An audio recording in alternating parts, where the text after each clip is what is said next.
নমস্কার বন্ধুরা, ডলি রন্ধনশালায় সবাইকে স্বাগত। আজকে তোমাদের সাথে শেয়ার করব কচুরলতি দিয়ে চিংড়ি রেসিপি। তবে রান্নার পদ্ধতিটা একটু অন্যরকমভাবে শেয়ার করব, আর এর জন্য রান্নার স্বাদ আর গন্ধ হবে সম্পূর্ণ আলাদা। একবার যদি এই পদ্ধতিতে বানাও তাহলে কিন্তু আর অন্য কোনো রকম পদ্ধতিতে বানাতে ইচ্ছে করবে না।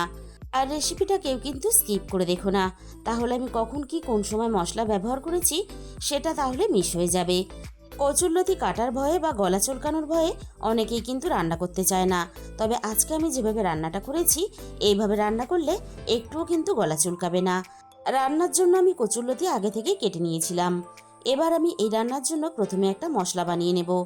প্রথমে আমি মিক্সির জারের মধ্যে চায়ের বড় চামচের 1 চামচ পরিমাণ পোস্ত দিয়ে দিলাম, আর একই সাথে আমি সমপরিমাণে হলুদ সর্ষে নিয়ে নিলাম, আর একই সাথে আমি সমপরিমাণে কালো সর্ষে নিয়ে নিলাম, আর ঝালের জন্য আমি 2টো কাঁচা পাকা লঙ্কা দিয়ে দিলাম। প্রথমে আমি সমস্ত শুকনো উপকরণগুলো জল ছাড়া পেস্ট করে নিয়েছি। এবার আমি এই সর্ষে পোস্তর সাথে আরও একটা উপকরণ ব্যবহার করব। এই রান্নার জন্য আমি ছোট একটা নারকেলের হাফ মালা পরিমাণ নারকেল আগে থেকেই ছোট ছোট টুকরো করে কেটে রেখেছিলাম। এবার আমি নারকেলটা সর্ষে পোস্তর সাথে দিয়ে দিলাম। সর্ষে পোস্তর সাথে কখনোই কিন্তু নারকেল দিয়ে প্রথমেই পেস্ট করতে যাবে না, তাহলে কিন্তু সর্ষে পোস্তটা ভালোভাবে পেস্ট হবে না। প্রথমে শুকনো অবস্থাতে ভালোভাবে ঘুরিয়ে নিয়ে তারপরে অল্প একটু জল দিয়ে নারকেল দিয়ে পেস্ট করলে এরকম একটা সুন্দর পেস্ট রেডি হয়ে যাবে। আর নারকেলটা দেখো আমি কিন্তু একেবারেই মিহি করে পেস্ট করিনি, একটু দানা রেখে পেস্ট করে নিয়েছি। কচুর লতি হোক বা কচু, চিংড়ি বা নারকেল ছাড়া এই রান্না কিন্তু জমে না। তাই আমি নারকেলের সাথে অল্প একটু চিংড়িও নিয়েছি। তবে তোমরা তোমাদের পছন্দ মতো নারকেল বা চিংড়ি যেটা তোমাদের দিয়ে মনে হবে রান্না করতে সেটা দিয়েই কিন্তু রান্নাটা করতে পারো। তবে দুটোই যদি দিয়ে রান্নাটা করা হয় তাহলে রান্নার স্বাদ কিন্তু অনেক বেশি বেড়ে যায়। হলুদ আর লবণ দিয়ে আমি চিংড়িটাকে ভালোভাবে মেখে একটা সাইডে সরিয়ে রেখে দিলাম। আগে থেকে আমি কড়াইয়ের মধ্যে বেশ কিছুটা জল দিয়ে উষ্ণ গরম হতে বসিয়ে দিয়েছিলাম। এবার আমি এই উষ্ণ গরম জলের মধ্যে অল্প একটু তেঁতুল গোলা জল দিয়ে দিলাম। অনেক সময় কচুরলতি রান্নার পরে খেতে গেলে গলা চুলকায়, তাই কচুরলতি বা কচু ভাপানোর আগে এইভাবে যদি জলের সাথে অল্প একটু তেঁতুলগুলো দেওয়া হয় তাহলে কিন্তু সেটার আর ভয় থাকে না। স্বাদ মতো লবণ দিয়ে আমি জলের সাথে বেশ ভালোভাবে নাড়াচাড়া করে মিশিয়ে দিলাম। জলটা বেশ ভালোভাবে ফুটে উঠেছে। এবার আমি কেটে রাখা কচুরলতিগুলো ভাপানোর জন্য জলের মধ্যে দিয়ে দিলাম। তবে খুব বেশি সময় নিয়ে আমি ভাপাবো না, হালকা একটু নরম হওয়া পর্যন্ত আমি ভাপিয়ে নেব। খুব বেশি সময় নিয়ে ভাপালে তাহলে কচুরলতিগুলো অনেকটা গলে যাবে, আর কচুরলতি যদি খুব বেশি গলে যায় তাহলে কিন্তু রান্নাটা খেতে ভালো লাগে না। আমি মিনিট 5 মতো ভাপিয়ে নিয়েছি। এবার আমি দেখে নেব কচুরলতিগুলো নরম হয়েছে কিনা। অনেকটাই গরম তাই আমি তোমাদের ভালোভাবে দেখাতে পাচ্ছি না, তবে কচুরলতিগুলো বেশ হালকা নরম হয়ে গেছে। এর থেকে বেশি আমি আর ভাপাবো না। এবার আমি কড়াই থেকে নামিয়ে জল ঝরিয়ে নেব। কড়াইটা ধুয়ে ভালোভাবে পরিষ্কার করে আবারও আমি গ্যাসের মধ্যে বসিয়ে দিয়েছি। এবার আমি কড়াইয়ের মধ্যে পরিমাণ মতো সর্ষের তেল দিয়ে দিলাম, আর তেলের পরিমাণটা কিন্তু একটু আমি বেশি দিলাম। তেলের পরিমাণ একটু যদি বেশি দিয়ে রান্নাটা করা হয় তাহলে গরম গরম ভাতের সাথে মেখে খেতে বেশি ভালো লাগে। প্রথমে আমি রান্নার জন্য চিংড়িগুলো ভেজে নেব। তেলটা আমি খুব ভালোভাবে ধোঁয়া ওটা গরম করে নিয়ে এবার আমি চিংড়িগুলো ভাজার জন্য তেলের মধ্যে দিয়ে দিলাম। গ্যাসের ফ্লেমটা হাইতে রেখে আমি চিংড়িগুলো নাড়াচাড়া করে ভেজে নেব। আর এই চিংড়ি ভাজা তেলের মধ্যে বাকি রান্নাটা করলে তাহলে রান্নার গন্ধটা খুব ভালো লাগে। চিংড়িগুলো আমি বেশ ভালোভাবে ভেজে নিয়েছি। এবার আমি কড়াই থেকে চিংড়িগুলো নামিয়ে নেব।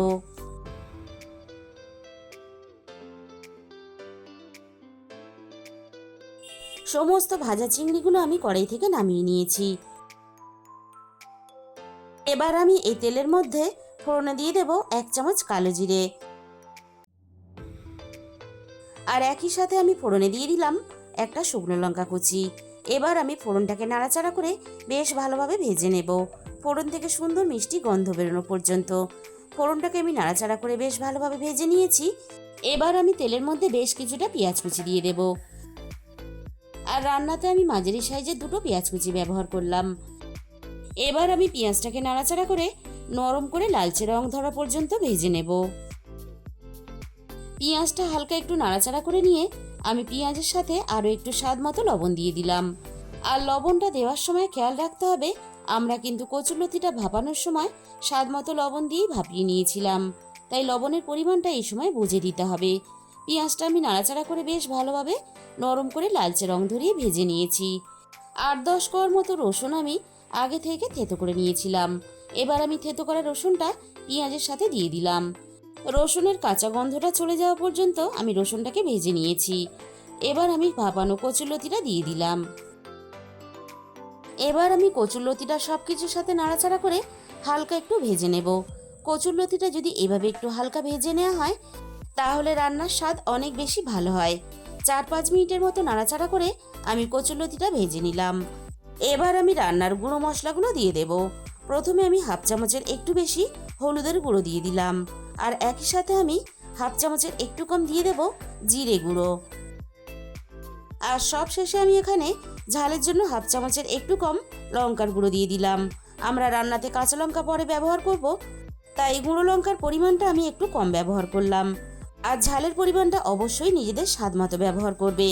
3-4 মিনিটের মতো আমি কচুরলতি আর মশলা একসাথে কষিয়ে নিয়েছি।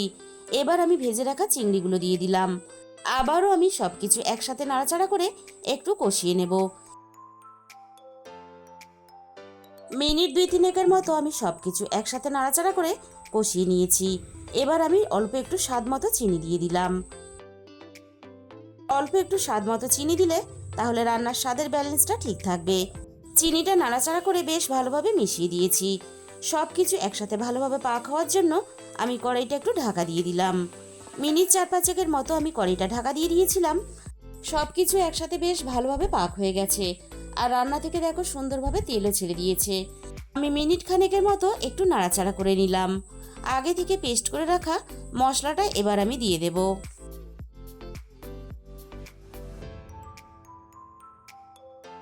আবারও আমি সবকিছু একসাথে নাড়াচাড়া করে বেশ ভালোভাবে আরও একটু কষিয়ে নেব।